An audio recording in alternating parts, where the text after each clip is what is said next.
ನಮಸ್ಕಾರ, ಎಲ್ಲರಿಗೂ ಕನ್ನಡತಿ ಅಡುಗೆ ಚಾನಲ್ಗೆ ಸ್ವಾಗತ. ಇವತ್ತು ನಾನೊಂದು ಹೊಸ ಥರದ ಬೆಳಗಿನ ತಿಂಡಿಯನ್ನು ಮಾಡಿ ತೋರಿಸ್ತಾ ಇದ್ದೀನಿ ರೀ. ತುಂಬ ಈಸಿನೂ, ಟೇಸ್ಟಿನೂ ಮತ್ತು ಹೆಲ್ದಿ ಕೂಡ. ಬೆಳಗ್ಗೆ ಕಡಿಮೆ ಸಮಯದಲ್ಲಿ ಅವಸರದಲ್ಲಿನೂ ಮಾಡ್ಕೋಬೋದು. ಮಕ್ಕಳಿಗೆ ಲಂಚ್ ಬಾಕ್ಸಲ್ಲಿ ಕೂಡ ಹಾಕಿ ಕೊಡ್ಬೋದು ರೀ. ನನ್ನ ರೀತಿಯಲ್ಲೊಮ್ಮೆ ಟ್ರೈ ಮಾಡಿ ನೋಡಿರಿ. ಈಗ ಒಂದು ಪ್ಯಾನ್ಗೆ ನಾನು ಅರ್ಧ ಬಟ್ಲಾಗಷ್ಟು ಸ್ವಚ್ಛ ಮಾಡಿ ಇಟ್ಕೊಂಡಿರುವಂಥ ದಪ್ಪ ಅವಲಕ್ಕಿಯನ್ನು ತೊಗೊಂಡಿದ್ದೀನಿ ರೀ. ನೀವು ತೆಳು ಅವಲಕ್ಕಿಯನ್ನಾದ್ರೂ ತೊಗೋಬೋದು ರೀ. ಇದನ್ನು ಈಗ ಹುರ್ಕೋತೀನಿ ರೀ. ಮೀಡಿಯಮ್ ಫ್ಲೇಮಲ್ಲಿ ಇಟ್ಟನೆ ಹುರಿತೀನಿ ರೀ. ಅಂದ್ರೆ ಆ ಅವಲಕ್ಕಿ ಸ್ವಲ್ಪ ಕ್ರಿಸ್ಪಿ ಆಗ್ಬೇಕ್ರಿ. ನೀವು ತೆಳು ಅವಲಕ್ಕಿ ಆದ್ರೂ ತೊಗೊರಿ, ನಡೀತದೆ. ನಾನು ಒಂದು 2 ನಿಮಿಷ ಆಗಷ್ಟೇ ಇವನ್ನ ಹುರಿದಿದ್ದೀನಿ ರೀ. ನೋಡ್ರಿ, ಈಗ ಅವಲಕ್ಕಿ ಹುರಿದವ್ರಿ. ಇದ ಅವಲಕ್ಕಿ ಒಳಗೆ ನಾನು ಯಾವ ಬಟ್ಲೆ ಅವಲಕ್ಕಿ ತೊಗೊಂಡಿನಲ್ರಿ, ಅದರಲ್ಲೇ 1 ಬಟ್ಲಾಗಷ್ಟು ಸಣ್ಣ ರವೆಯನ್ನು ತೊಗೊಂಡಿದ್ದೀನಿ ರೀ. ಏನು ಉಪ್ಪಿಟ್ಟು ರವೆ ಅಂತ ಕರಿತೀವಲ್ರಿ, ಇದನ್ನ ಲೋ ಫ್ಲೇಮ್ನಲ್ಲಿ ಇಟ್ಟಿನೇ ಹುರಿಬೇಕ್ರಿ. ರವಾ ಎಳ್ಳೆಳ್ ಥರನೂ ಹುರಿಬೇಕು, ಅದರ ಕಲರ್ ಚೇಂಜ್ ಆಗಬಾರ್ದ್ರಿ. ಅಂದ್ರೆ ಬೆಳಗನೆ ಇರ್ಬೇಕದು. ನೀವು ಹೈ ಫ್ಲೇಮು ಮೀಡಿಯಂ ಫ್ಲೇಮಲ್ಲಿ ಇಟ್ರಂದ್ರೆ ರವಾ ಬೇಗನೆ ಕೆಂಪಾಗಿ ಕಲರ್ ಚೇಂಜ್ ಆಗ್ತದೆ ರೀ. ನಾನು ಲೋ ಫ್ಲೇಮ್ನಲ್ಲಿ ಇಟ್ಟನೆ ಒಂದು 3 ನಿಮಿಷ ಆಗಷ್ಟ ಹುರಿದಿದ್ದೀನಿ ರೀ. ನೋಡಿ, ಅದಕ್ಕೆ ಮೀಡಿಯಂ ಫ್ಲೇಮ್ದಲ್ಲೇನು ಇಡಬೇಡ್ರಿ, ಹೈ ಫ್ಲೇಮ್ದಲ್ಲೇನು ಇಡಬೇಡ್ರಿ. ಸ್ವಲ್ಪ ಎಳ್ಳೆಳ್ ಥರ ಈ ರವಾ ಕಾಣಕತ್ತದ್ರಿ. ನೋಡ್ರಿ, ಈಗ ಚಂದಂಗಿ ರವಾ ಹುರಿದದ್ರಿ. ನೋಡಿ, ನಾನು ನಿಮಗೆ ತೋರಿಸ್ತೀನಿ. ರವೆ ಒಂದು ಸ್ವಲ್ಪನೂ ಕಲರ್ ಚೇಂಜ್ ಆಗಿಲ್ಲ, ಆದರೆ ಎಳ್ಳೆಳ್ ಥರ ಆಗಿ ಚಂದಂಗಿ ರವಾ ಹುರಿದದ್ರಿ. ಇಷ್ಟು ಹುರಿದ್ರೆ ಸಾಕ್ರಿ. ನೋಡಿ, ಈಗ ಇದು ಕರೆಕ್ಟಾಗಿ ಹುರಿದದ. ನಾನು ಗ್ಯಾಸನ್ನು ಆಫ್ ಮಾಡ್ತೀನಿ ರೀ. ಇದನ್ನು ನಾನೀಗ ಒಂದು ಪ್ಲೇಟಿಗೆ ಹಾಕೋತೀನಿ ರೀ. ಇದೊಂದು ಸ್ವಲ್ಪ ಹೊತ್ತು ಆರ್ಲಿ ರೀ. ನಾನು ಆರಿದ ಮೇಲೆ ಯೂಸ್ ಮಾಡ್ತೀನಿ. ಅನ್ಕತಕ್ಕ ಸೈಡ್ಗೆ ಇಡ್ತೀನಿ ಇದನ್ನು. ಈಗ ಒಂದು ಮಿಕ್ಸಿ ಜಾರಿಗೆ ಈಗ ಅದರ ರವೆ ಮತ್ತು ಅವಲಕ್ಕಿ ಆರ್ಯಾದ್ರಿ. ಈಗ ಅದನ್ನು ಹಾಕೋತಾ ಇದ್ದೀನಿ.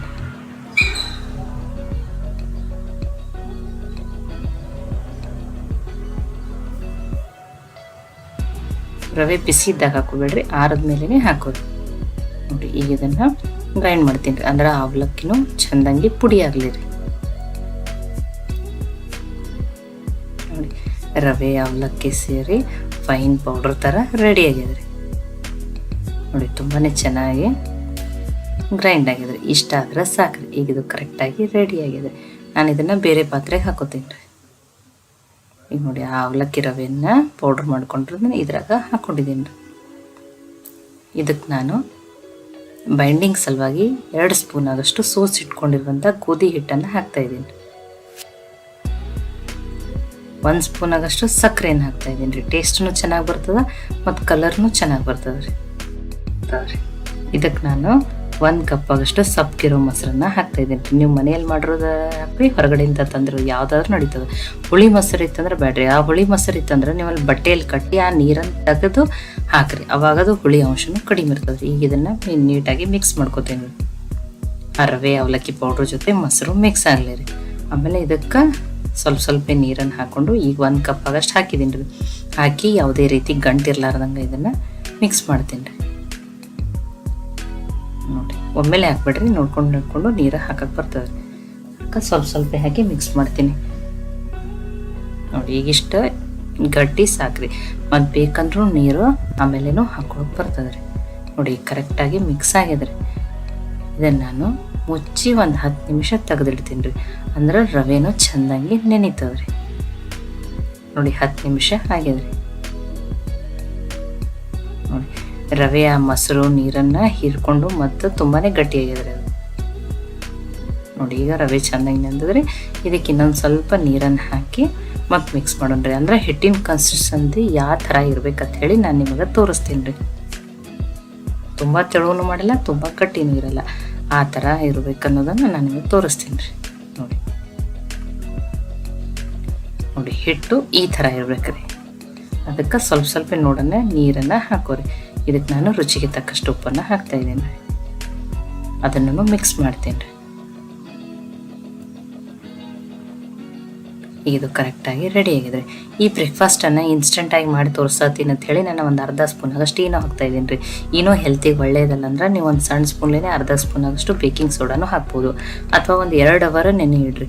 ಅವಾಗೂ ಹಿಟ್ಟು ಫರ್ಮೆಂಟೇಷನ್ ಆಗಿ ತುಂಬಾ ಚೆನ್ನಾಗಿರೋ ದೋಸೆ ಬರ್ತಾವೆ ರೀ. ಇದನ್ನು ಆ್ಯಕ್ಟಿವೇಟ್ ಮಾಡೋಕ್ಕೆ ಸ್ವಲ್ಪ ನೀರನ್ನು ಹಾಕ್ತಾ ಇದ್ದೀನಿ ರೀ. ಏನೋ ಯಾವಾಗಲೂ ಲಾಸ್ಟಿಗೆ ಹಾಕ್ಬೇಕ್ರಿ. ಮತ್ತು ಇದನ್ನು ಹಿಟ್ಟಿನಲ್ಲಿ ಚೆನ್ನಾಗಿ ಮಿಕ್ಸ್ ಮಾಡೋಣ. ಇಲ್ಲ ನಮಗೇನೋ ಬೇಡ ಹೆಲ್ತಿಗೆ ಒಳ್ಳೆಯದಲ್ಲ ಅಂದರೆ ಒಂದು 2 ಅವರ್ ನೆನೆ ಇಟ್ಟು ನೀವು ಆಮೇಲೇನೂ ಮಾಡ್ಕೋಬೋದು. ಈಗ ನಾನು ಹಿಟ್ಟನ್ನು ತೋರಿಸ್ತಾ ಇದ್ದೀನಿ. ಈ ರೀತಿ ಕರೆಕ್ಟಾಗಿ ಇರಬೇಕ್ರಿ. ತುಂಬ ತೆಳುವೂ ಮಾಡಿಲ್ಲ, ತುಂಬ ಗಟ್ಟಿನೂ ಮಾಡಿಲ್ಲ. ನಾನೀಗ ದೋಸೆಯನ್ನು ಹಾಕಿ ತೋರಿಸ್ತೀನಿ. ಆಲ್ರೆಡಿ ತವೆಯನ್ನು ಕಾಯ್ಲಿಕ್ಕೆ ಇಟ್ಟಿದ್ದೀನಿ ರೀ. ಸ್ವಲ್ಪ ಕಾಟನ್ ಬಟ್ಟೆಯಿಂದ ನೀರು ಹಚ್ಚಿ ಒರೆಸ್ತೀನಿ ರೀ. ಇವು ಸಾಫ್ಟ್ ದೋಸೆ ರೀ. ತುಂಬ ತೆಳುವೂ ಹಾಕ್ಬೇಡ್ರಿ, ತುಂಬ ದಪ್ಪನೂ ಹಾಕಬೇಡ್ರಿ. ಆ ರೀತಿ ದೋಸೆ ಹಾಕ್ರಿ.